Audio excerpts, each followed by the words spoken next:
Welcome to the Getting High on Leadership series featuring Paul Karasik. Paul is one of America's top management consultants helping leaders succeed. He is the author of 9 books, including Sweet Persuasion and Brilliant Thoughts and Provocative Questions. His insights appear regularly in major publications, and he is one of the most sought-after executive coaches. Paul founded the American Seminar Leaders Association and the Psychedelic Institute of Los Angeles. He is a popular speaker at national conferences and has been on stages across all 50 states and internationally. Paul's work addresses the question, how can we transform conflict in business into collaboration? With decades of experience in management, leadership, and psychedelics, he brings a unique perspective on personal and societal growth. In this series, we'll be discussing his latest book, Getting High on Leadership, The Leader's Guide to Higher Consciousness.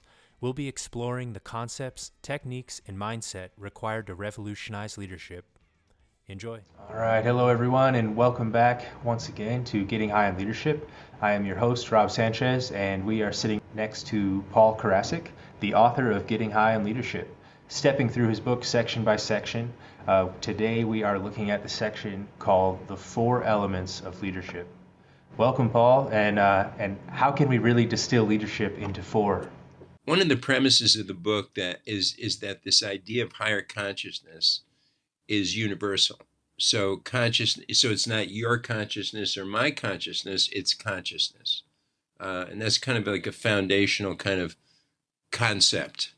And based on this kind of universality, there should be a natural connection to the natural elements. And I began to think about that and how do the elements relate to leadership? And they really do relate, and they kind of fall right in. And if we look at them, in this chapter, we see passion. Passion is an emotion, and an emotion is how we connect with people. It's the feeling of you that makes the connection with you. I have the thought of you, but that's an intellectual process. The passion comes from the emotions. And so we understand that leadership is actually the transference of an emotion.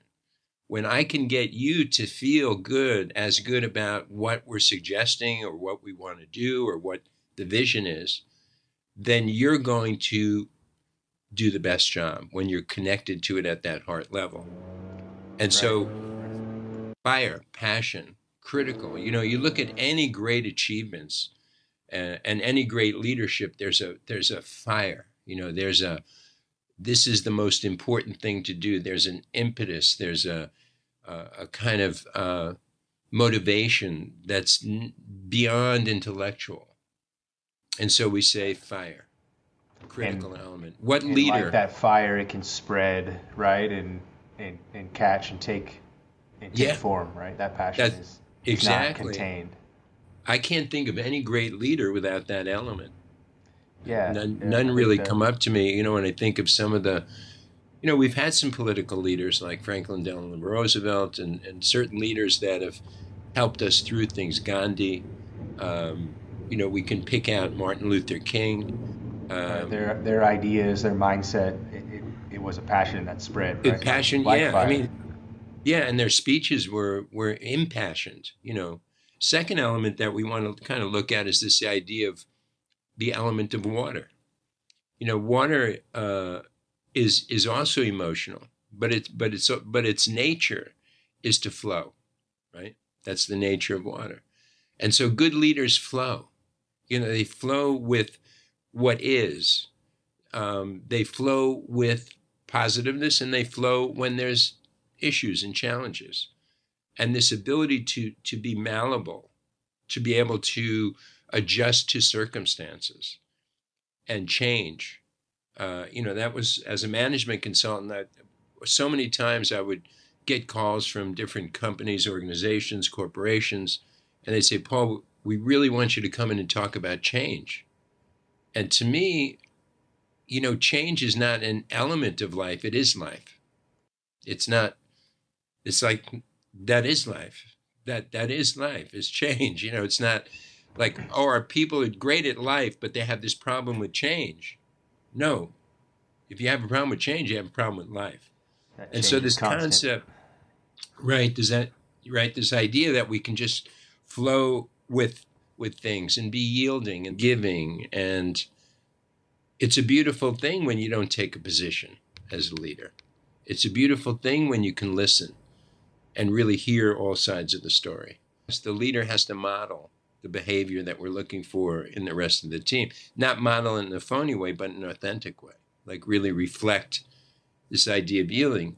Yeah, and that I think that water mindset is very similar to the agile mindset again, and being willing to Yeah. adapt and looking at change as an opportunity for innovation, change is an opportunity to improve Mm-hmm. and needed to improve.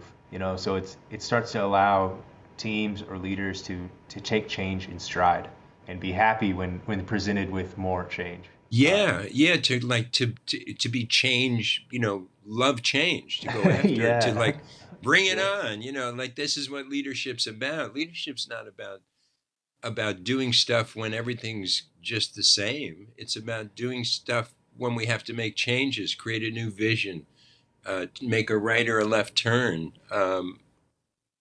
There's a quote by Ursula K. Le Guin that I think is also apt here, and that is the only thing that makes life possible is permanent, intolerable uncertainty, not knowing what comes next. I love that. I love that. Yeah, It's a beautiful quote. it's a deep one too. I mean, if you read it through and just take it at face value, it's like, all right, I understand. But if you think about it a little bit, it's like, man, is Yeah. that really all that we're doing? Is just or all that keeps us doing things is not knowing what's around the corner and being able to adapt to that unknown. That's that water-like quality. Yeah, it That's is. and that's where humility comes in Mm-hmm. again, and kind of the Mm-hmm. agile mindset aligns. The next element we want to mention here is air. And air is about communication. And great leaders, most of the time, are excellent communicators. Some not even in groups. There was a business leader who was incredibly effective, that I knew quite some time ago, but could not stand up in front of a group. In fact, when he gave a speech, and this is kind of like a historical thing at a big corporate event, he stood behind a barrier and gave the talk. To get And that idea that he was all by his lonesome. well, he was embarrassed. He didn't feel comfortable standing in front of a group and taking Yeah, that position. But he was a phenomenal communicator. still had the Um, characteristics of the leader and the all, and the every workhorse. every single way. Just so when I say speak and communicate, I'm not just talking about in front of the room. It's this kind of communication too. Air is about dispersion. Air touches everybody, right?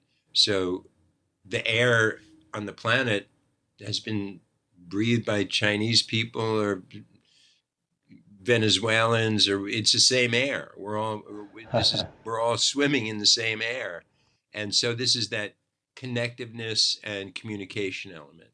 Um, Again, in my experience, bad leaders are that's where they show themselves. Usually ineffective. I don't want to say bad. That's not really a right word here. But ineffective leaders usually do not have great communication skills. That's Um, where that's kind of where the Achilles heel can be seen in a leadership. you see it, and I've seen such really horror shows over the years in this. Um, And the air element also kind of builds on that idea that we were talking about on previous shows, where ideas, innovation, the solution, kind of it just generates. It has a mhm. way of just presenting itself almost out of thin air, right? You mean when there is communication? Yes. Hmm. Yeah. Yeah, it appears. Exactly. Solutions, ideas. Um, but we need that. We need the leader to understand that it's not enough to have the vision, to have a sense of purpose and mission, to embrace certain values. The leader has to also communicate them, right? So there's I might have integrity, but we need to make sure that everybody understands the importance. We need to talk about that. We need to communicate that, and so on. So this is homework for anybody that needs to get better at it. And communication is something you never master. I mean, you'll always make mistakes at. You're always getting better at. Finding new ways to do it, and so on. So this is usually leaders become leaders because they're great communicators. It's one of the easier elements, but we've seen like stuff. That's actually what came first was the fact that they were good at communicating. Yeah, they saw they gave could, them the ability to excel when those opportunities presented themselves to lead. That's usually the way it happens. Exactly, they see that they can influence people. And so a lot of great salespeople, a lot of great leaders were former salespeople. And you look at many firms, if you go back and you track the leader, you'll find that they were in sales. I would say 50% of the time, the CEO was involved somehow with sales and marketing. It's so natural, right? To want to influence, to want to persuade, then just move it up a notch and become a leader. Right. And that's what happens. Speaking of nature, right? I'm sorry? I was giving you a segue saying, speaking of nature. Yeah, speaking of nature, we have, fourth element. Fourth element, thank you, is earth. And earth is the groundedness that people who report to you, people that you work with, your colleagues, your team, and so on, they want that sense of security, of earthiness. Again, in a way, a feminine element, Mother Earth, right? We even say Mother Earth. It's the fertile ground from which seeds are put in and watered and tended to grow. And so this idea of growth, this idea of stability, and to give that to people,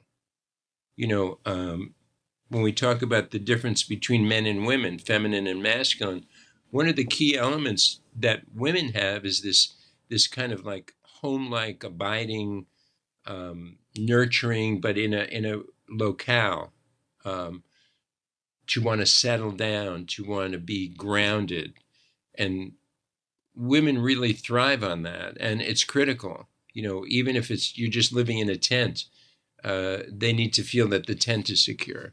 To go to bed at night. A lot of men can be more daredevils in this area. The people that work with you, work for you, part of your group, part of your organization, they want to feel this sense that of groundedness, of stability. Right. You need to embody that feminine side of your personality, of your nurturing capabilities, right? And give people that feeling.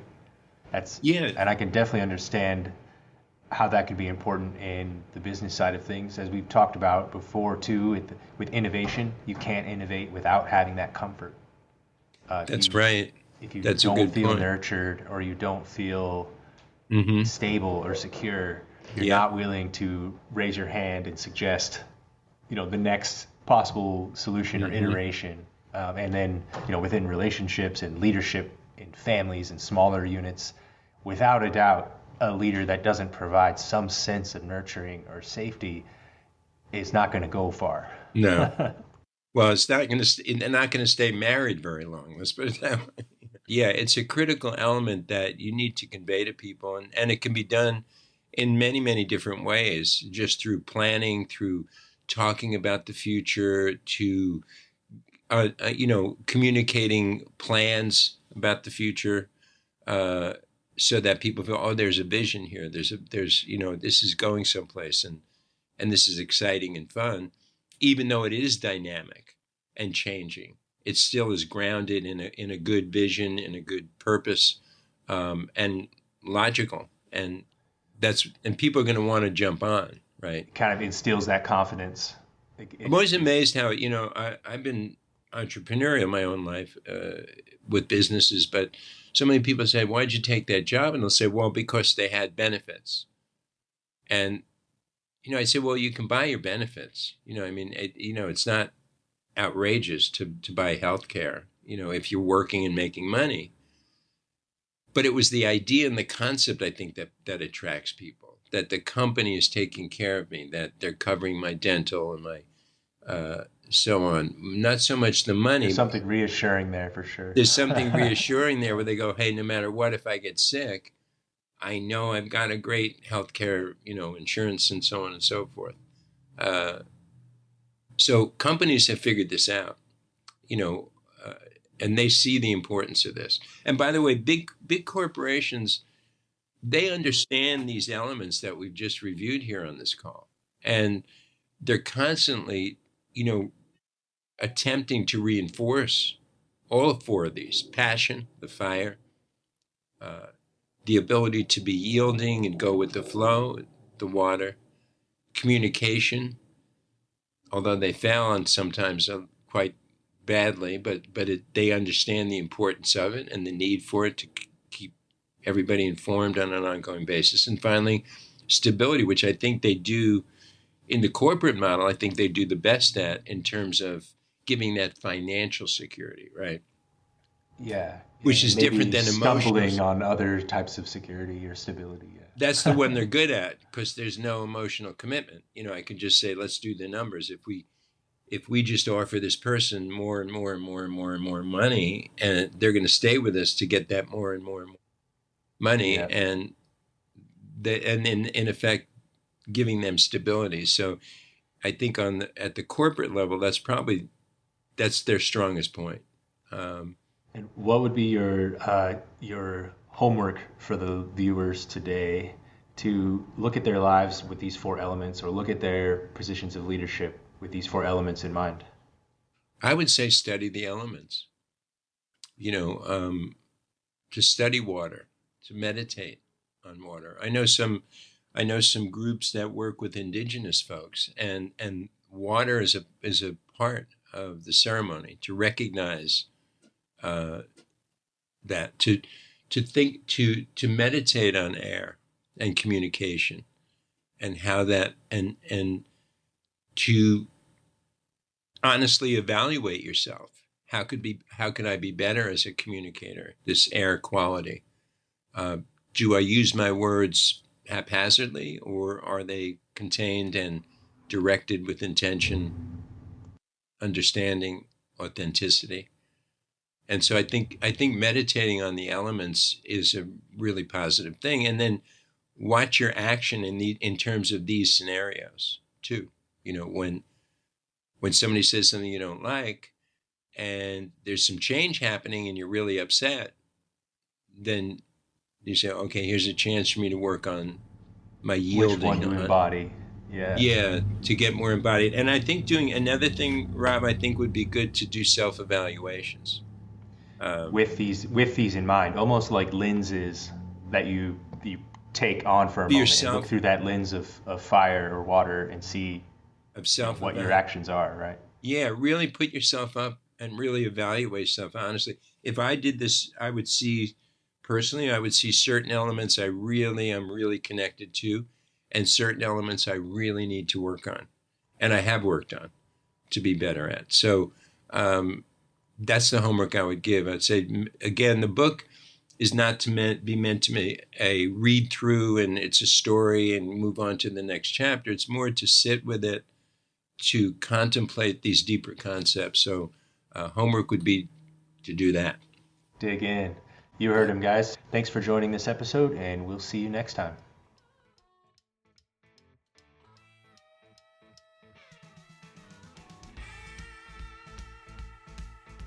Thank you for joining us on this episode of the Getting High on Leadership series.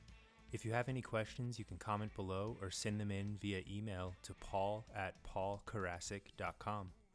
Follow him on Instagram at PK_theconversation. Find out more at wholesalerinstitute.com and psychedelic-awakening.com. The Getting High on Leadership series is produced by Rob Sanchez and Apartment 113, which can be found at apartment113.com and followed on Instagram at APT_113.